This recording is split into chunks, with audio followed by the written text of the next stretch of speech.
Hey everybody! Today I'm going to show you how I am using the Cursor IDE and code editor to develop my startup. So let's get right into it. Okay, so first let me share with you what is the application that I'm working on. It's basically an iOS app that helps you track your calorie intake utilizing the LLM models. So you can just talk to the application.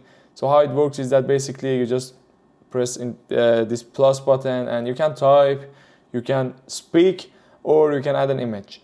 And it just analyzes the nutritions and gives you an editable screen. So for example, I can say I just ate half of a cheeseburger along with some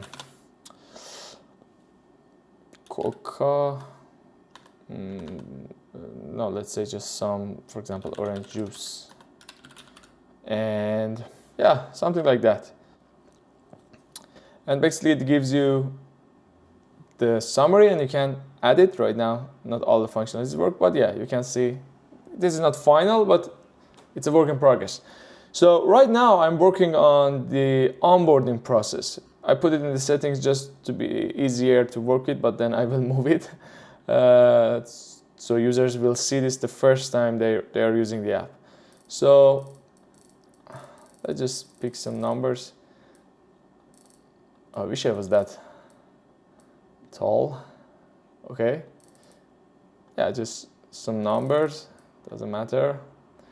So this is a long process and I had to code everything here, design everything by myself before we had this Cursor.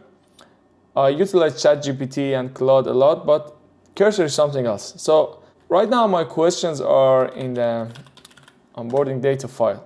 So I have these questions. So I have also some designs. Let me show you the designs. So in the designs, the next step for me would be to have a page that says, all done, thanks for trusting, or something like that, and have some confetti.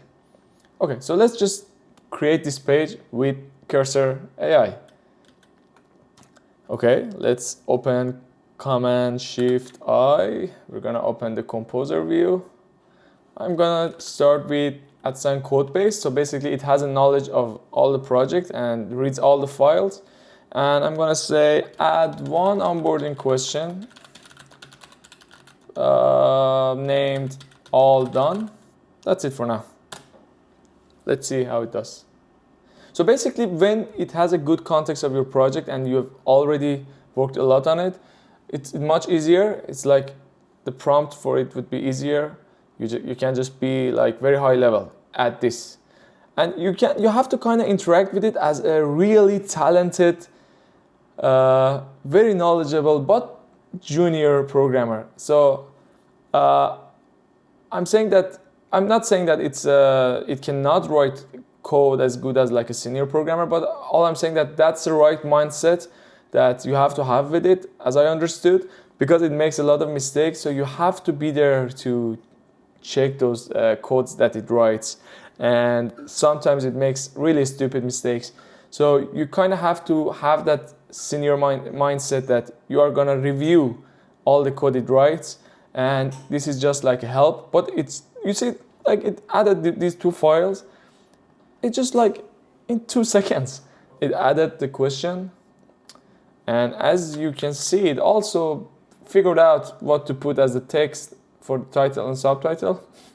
Let's start your journey to a healthier lifestyle. So it just did that by its own, which is really cool. So let's go through the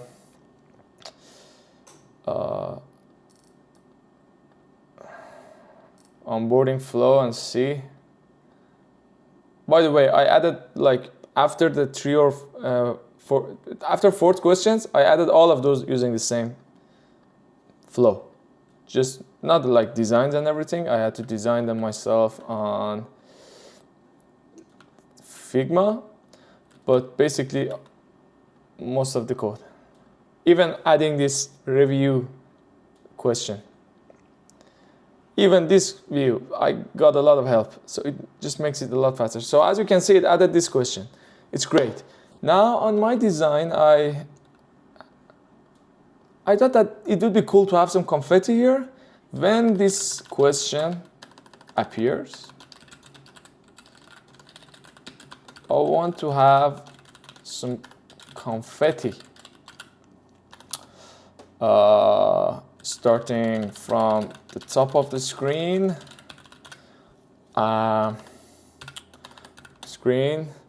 and it should fill the whole width of the screen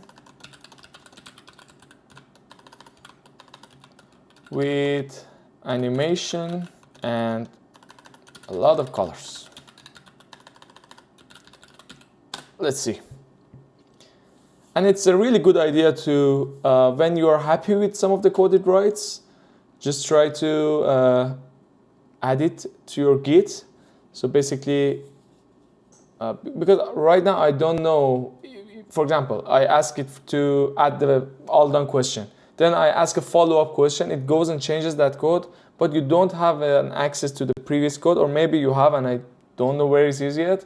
But basically, when I'm happy with the code it writes, I just add it to the Git. So I know that I can always safely go back to that place. Okay, that's why I'm just easily accepting all of the code, and then I will check all of it. So right now in the cursor, as you know, it's just a VS Code fork, so basically everything is the same. So you can just come here and check all the changes before you're going to basically put it in your project. This is a really important step while working with apps like this. So let's, a lot of code. Let's see how it does. Oh, build failed. Okay.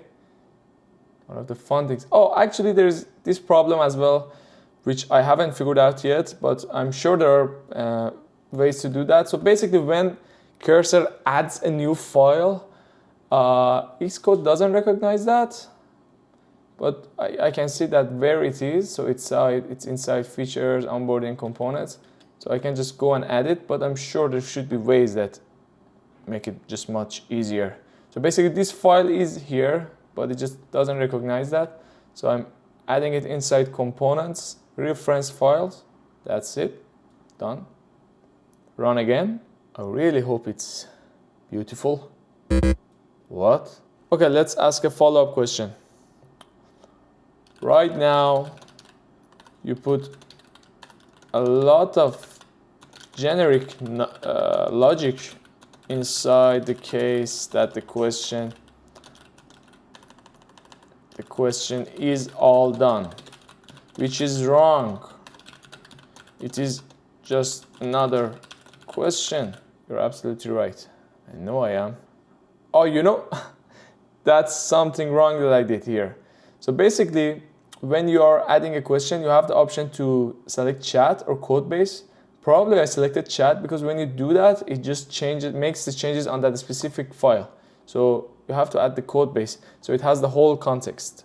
You see it starts reading files. Seems to be better. Apply. Let's see. Let's just see. Build. Okay, it didn't add it anywhere. Really? That's stupid. Okay, let me ask him. Command Shift I. This is better because it writes code in all of the project, not just one file. So this is compose view. You can always open it with Command Shift I. So you created the confetti view. This is supposed to be fast, but you're so slow. But still, if you get the hang of it, it would be in the long run much faster. You created the confetti, but you didn't add it inside the onboarding view. I want it to be shown when we see the confetti, or when we see the all done question. And in the onboarding question, onboarding data, I can just temporarily put it at the top so we can see it as the first question. Okay. Well, that's cool. I didn't want it to be like this. but it's kind of cool too. Okay, I actually like it. It's a bit shaky though. Is it because it's a simulator? Well, actually, that's cool. I like this more than just falling confetti. You know, it's cool. It's cool. I love it. But let's see if we can smooth it out. Good. The animation is a bit shaky. Can you change that? And can you make it? Not can you? It can. Make it smoother. And you know, there was an experiment that it said that if you talk very like without please and just very direct to these LLM models, they perform better. I feel kind of guilty because I'm used to just say, please do that. Can you do that? Would you please do that? But it seems that if you be very direct and don't ask very nicely, just ask like it has to be done, it makes it better. But you see, writing this kind of animation takes time. And if I was more clear at the first prompt, it probably would have been correct from the beginning. Wow, that's cool. Can you add more confetti? I kind of like the spinning more a little, but I'm not gonna focus too much on the animation right now. Okay, this is cool too. Okay, so you get the idea. So right now, let's see what's the next screen, right? So basically, this screen. So let's do that. Refresh, start clean, code base. Okay, add another question, which has the title of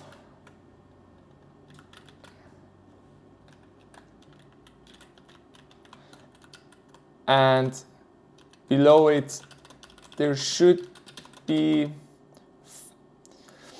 how should I phrase it? There should be 4 lines that are going to be added one by one. Each one should fade in after 1 second.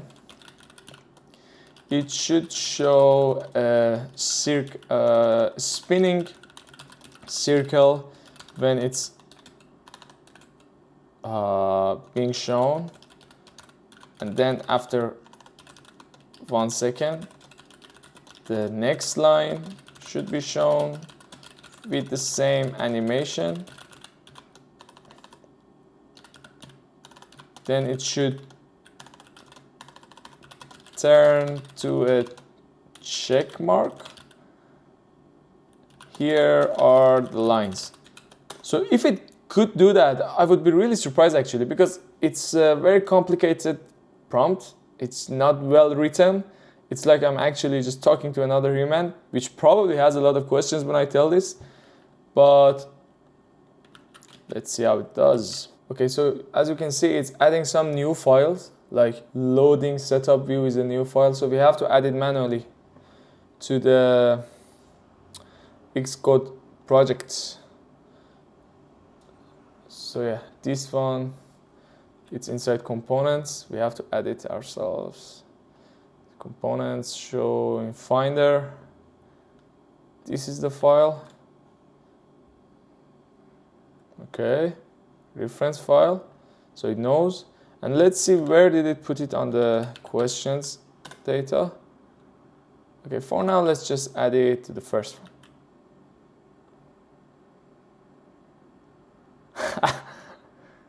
Guys, this is crazy, right? And it goes to the next question automatically.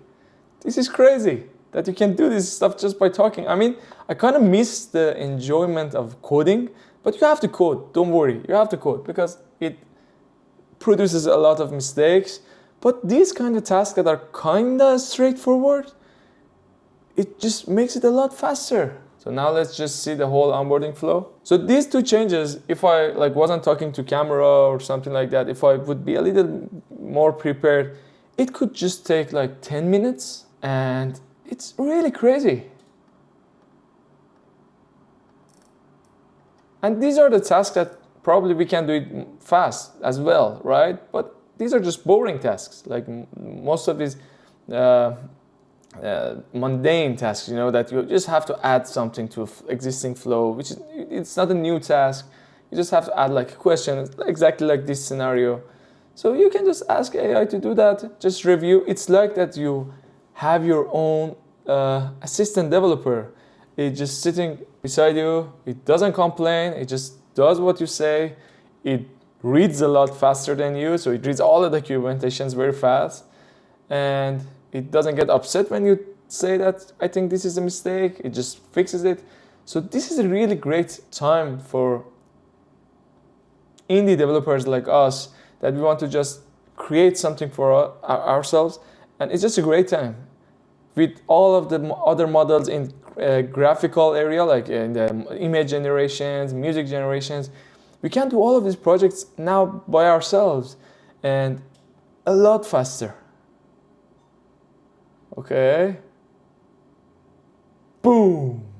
As you can see, guys, we just added 2 questions with the help of AI. It can be done just in 10 minutes, and it's a really cool experience because it gives you a really good starting point. So when you want to add something, you just ask the AI, check the code, and I'm talking toward people that know how to code. So basically, you can use this as a completely no-code tool for MVPs or like more basic products.